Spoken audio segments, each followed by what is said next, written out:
ուզում եմ տեսնել վարչարարական տերոր։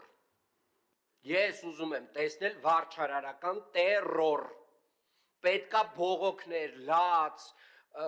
չգիտեմ, բոլոր տեսակի, բոլոր ինստանցիաներով գրեն է շինարարները, ասեն, վայ, մեզ սպանում են, այս սպանեք դրանց։ Այդ փնտիությունը պետք է այս քաղաքից վերանա։ Ու գիտեք, պարոն Թևոսյան, այն օրը իհարկե տենց շատ մեղմ անդրադարձա Ավետիսյանի հարցին, բայց ուզում եմ հասկանամ ինչի ես պետք է անդրադառնայի էլի այդ հարցին,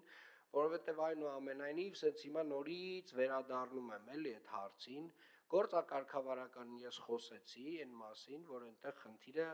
լուծած չի, այսինքն խորքային աշխատանքը արված է, եկել վերջում ասֆալտը սենց, արել ենք, բացել ենք արդեն հոսքը գնում է Կիևյանի հրազդանի մեծ կամուրջն է փագա, դե արդեն տենց է կմնար, ինձ հետաքրքիր է տենց է կմնար, եթե ես չասեի, այսինքն տենց է պետք է մնար, եթե օրինակ ես այդտեղով չքշեի ու չասեի, ասենք, որ այդտեղ անհարթ է, դիտահորերը նորմալ բարձրացրած չեն, կարճ ասած, հարգելի գործընկերներ, ես պետք է տեսնեմ վարչարարական տերոր, պարոն Մարգարյան, ով չարեց վարչարարությունը, անուն ազգանուններով հանում եք, աշխատակիցներին հեռացնելու ենք, ով չարեց կոնկրետ պատասխանատուով նկատողություն, խիստ նկատողություն գործից հանում